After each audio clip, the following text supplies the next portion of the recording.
గమ్మతి వార్తలు. నాకి నాకి నాకి అని నీ దండం పెట్టి రేవంత్ అయ్యకు అబ్బా నువ్వట నేమట ఏం ఫోన్లు ఫోన్ల మీద ఫోన్లు చేసి ఇవ్వమంటున్నాట. మరి ఏమి ఇవ్వాలి ఏం చేయాలి? పగ్గాలు మాత్రం ఆయన చేతిలో బిర్రుగా పట్టుకొని కూర్చుంటాట. మరి ఏంటియో ఏం కదా చూద్దాం పది మనం కూడా.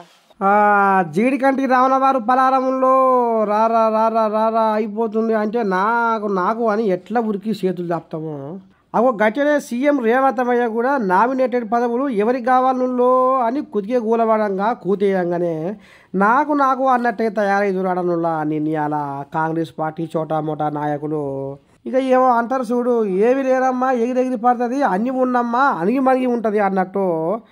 కొంతమంది గల్లీ లీడర్లు నేను మస్తు చేసిన, నేను ఇంత పొడుగు అంత పొడుగు చేసిన, ఇక మరి కాంగ్రెస్ గెలుపుకు కన్న కష్టం చేసిన అనే నాయకుడు బాగానే మోపైతున్నాడనులా నిన్న. నేను మాత్రము కేసీరావు చేసినట్టు చెయ్యను, గుమ్మాయి జక్కాయని గుంపు చేసి తీట పంచాది పెట్టను. పార్టీలో కష్టపడ్డోళ్ళ పేర్ల లిస్టు నా దగ్గర ఉన్నది, గాళ్ళకే నామినేటెడ్ పగ్గాలు చేతికి ఇస్తా అని చెప్పుకొస్తున్నాడనులా సీఎం రేవంత్ అయ్యా. ఏమో పో, 5 అక్షరముల ఈ మహారాజు 3 అక్షరముల ముద్దుల యువరాజులా ఎవరిని చేస్తాడో ఏం కథో అని యావత్ తెలంగాణ జనాలు చింతకాంతులై చిన్న పోయి చూస్తున్నారట. ఇక మరి ఎవరిని చేస్తారు ఏంది ఏం కథ అనేది చూద్దాం మరి రేపటి సంది. గమ్మతి వార్తలు.